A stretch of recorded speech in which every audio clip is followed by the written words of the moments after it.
Разговорот во студиото на Канал Визија го продолжуваме со директорот на Средното општинско училиште Ѓорче Петров, со господинот Дејан Димовски.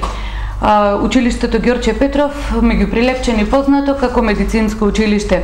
Од тука и оправданоста за интересот за здравствената струка, но не помалку атрактивни сте и останатите. Каков ќе биде годинава интересот, директори, очекувате ли повторно здравствената струка да е таа која ќе побуди најмногу интерес, но секако има доста атрактивни насоки, профили и во останатите струки?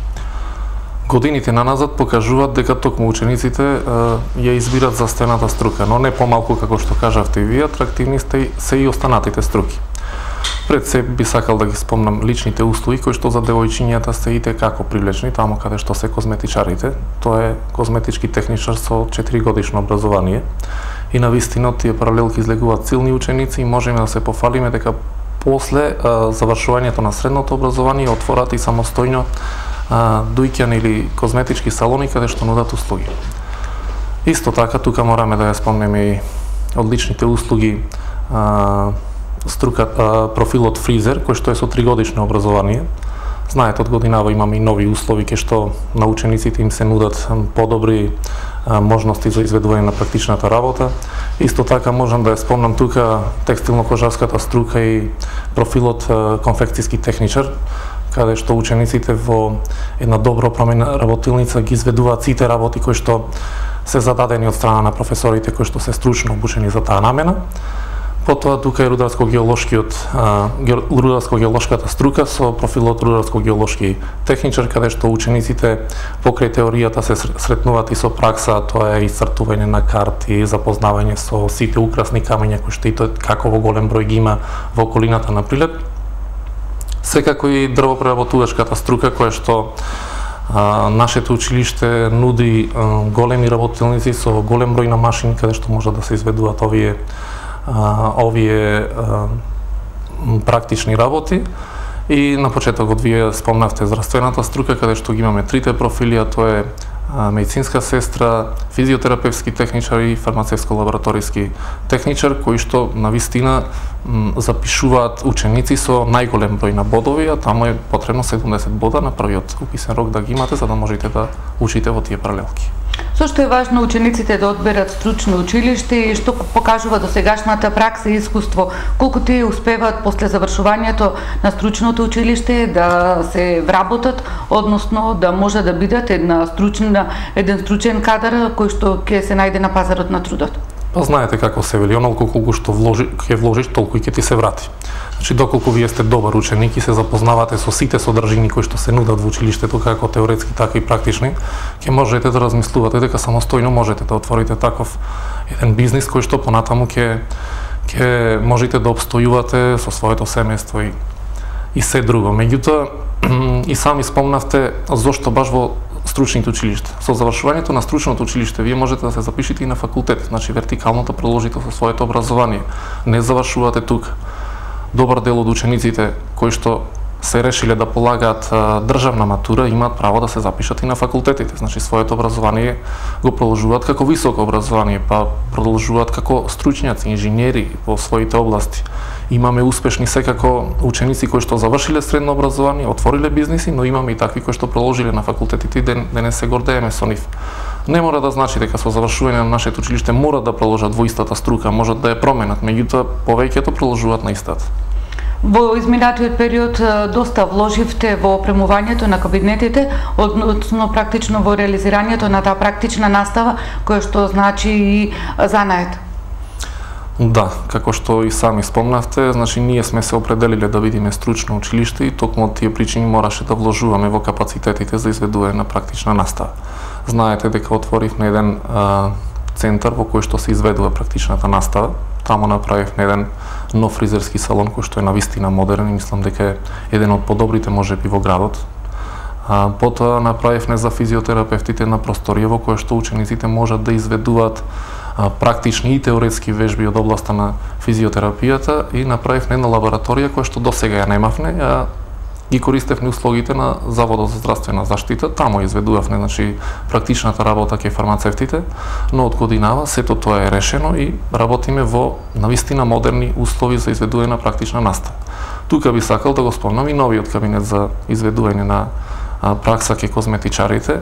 Исто и тој е нов, комплетно. Еве би сакал да се заблагодарам на Дени Мебел кој што донираше средства за доопремување на тој кабинет и навистина имаме соработка и со останатите компании кои што ја препознаваат работата во училиштата со цел да извадиме подобри кадри кои што понатаму ќе можат да им користат во производствениот процес. Дека располагате со стручен наставен кадар и дека наставата комплетно се реализира, доказ и освоените награди, секако и постигнатите успеси на ученици, што е она со кое што може да се пофалите со гордост и секако е заслуга не само на учениците, туку и на менторите. Како резултат на сето тоа, во 2012 година од Советот на општина Прилеп ние добијавме престижната награда, третоноемвриската награда, која што се доделува нели на најуспешните. Можеме да се пофалиме со тоа што во конкуренција на сите средни училишта, нашето училиште беше избрано за најспортско училиште од сите во Македонија. Можеме да се пофалиме со Вики секцијата која што освои прво место во збогатување на Википедија на македонски јазик. И уште многу награди кои што малку не емисија за да можеме да го споменуваме сето тоа, меѓутоа покажуваме успеси во сите полиња. Значи покажуваме и во наставата, но и во наставни активности, како што еве неколку веќе ги спомнав. Средното образование е задолжително. Во вашето училиште има ученици од околните населени места, има ученици од останатите градови.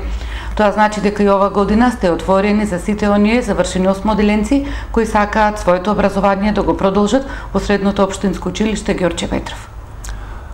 Знаете, од кога средното образование е задолжително, значи образованието е бесплатно. Сите ученици кои што се од околните градови можат да доаѓаат во Прилеп и да им биде бесплатно школувањето со тоа што можат да останат во студентскиот дом или средношколскиот дом кој што им нуди бесплатна храна и сместување.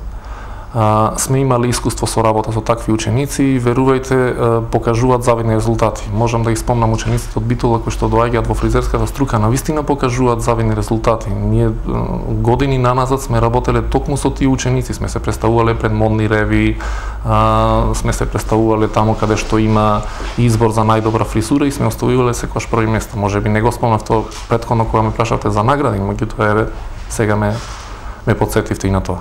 Значи отворени сте за сите осмоделенци и за крај, каква е вашата препорака до учениците, секако и до родителите кои што најчесто заедно ги носат одлуките за тоа каде да се продолжи основното образование?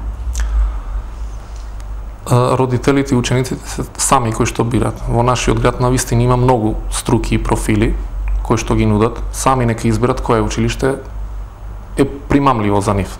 Повторувам, не би сакал да форсирам едно училиште само нашето, секое училиште во нашиот град ги нуди услугите кои што претпоставам ги нудиме сите. Меѓутоа, изборот на струката е лично од самиот карактер на ученикот. Не можете некого насила да го донесете и да биде медицинска сестра ако тој има афинитет према некој предмет математика, тогаш е некој друг профил подобен за таков ученик. Меѓутоа, пак викам, нашето училиште е стручно, нуди голем број на профили и со тоа се даваат можности за поголем избор на учениците и на родителите. Сите кои што сакаат за попрецизни информации и може да дојдат да се интересираат, да разговараат со вас, со стручните кадри од училиштето? Така, значи ние на неколку начини го рекламираме нашето училиште. Ќе го рекламираме преку вашата телевизија, го рекламираме преку социјалните мрежи, имаме своја веб страна, достапни сме постојано за сите родители во училиштето. Како што напоменав, значи имаме простори во кои што можеме да обавуваме разговори, тоа е кариерниот центар или библиотеката која што е нова, која што нуди просторни можности за такви разговори со станоци, со родители. Имаме одлична педагошка служба и можам да се пофалам дека вработените навистина си ја знаат работата и задоволство е да работиш во еден таков колектив, а се надевам дека и за учениците ќе биде задоволство да учат во нашето училиште. Ви благодарам за разговорот. Почитувани гледачи, беше тоа разговорот со директорот на Средното општинско училиште Ѓорче Петров, Дејан Димовски.